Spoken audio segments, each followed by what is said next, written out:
Monsieur le préfet de région, préfet du département de Béléban. Je prends. C'est une prophétie. Acclamez pour elle. Pour moi, monsieur le chef d'établissement, messieurs et mesdames et mesdemoiselles les écrivains, jeunes gens et jeunes filles présents ce matin, je vous salue.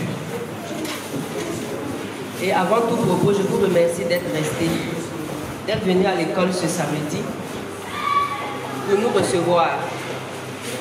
C'est vrai, je suis écrivain.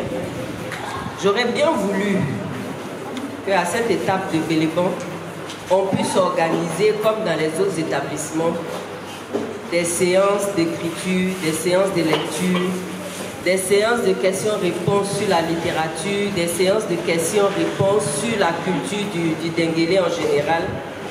J'espère que ce sera pour l'année prochaine.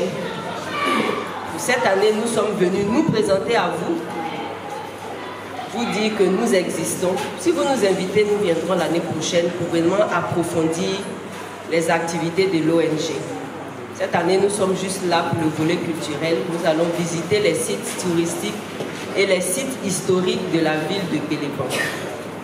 Mais avant d'être écrivain, j'étais professeur de français. Ça, c'est ma première passion. Les élèves ont été ma passion pendant 20 ans.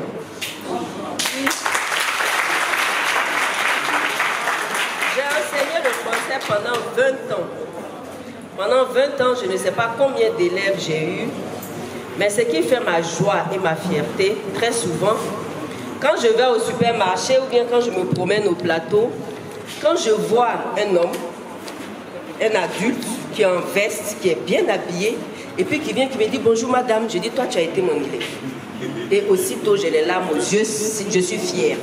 Quand je vois une dame avec ses enfants qui descend de sa voiture, et puis qui m'appelle « Madame, madame », quand je me retourne, je me rends compte que c'est une de mes élèves, je suis fière.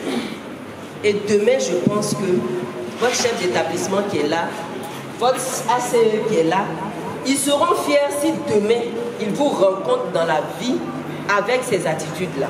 Parce que généralement, les enfants qui ne réussissent pas, ils évitent leurs enseignants. Ils ont honte de se présenter à l'enseignant. Parce que quand l'enseignant va lui demander « Qu'est-ce que tu fais ?» Non, madame, bon, je fais rien, j'ai pas eu les bacs, j'ai pas eu les BPC. Comme ils ont honte, ils ne se présentent pas. Mais ceux qui ont réussi dans leurs études, automatiquement, ils vont vers leurs anciens enseignants. Et j'aimerais juste vous exhorter à prendre vos études au sérieux. Dans cette classe, dans 15 ans, il faudrait qu'on ait des ministres, on ait des directeurs, on ait des enseignants.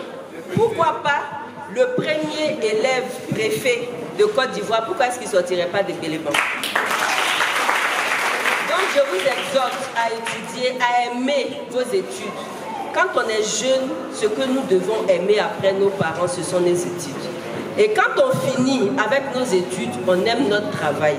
Et pendant qu'on travaille, on aime l'argent, comme l'a dit votre enfant, votre collègue qui était là.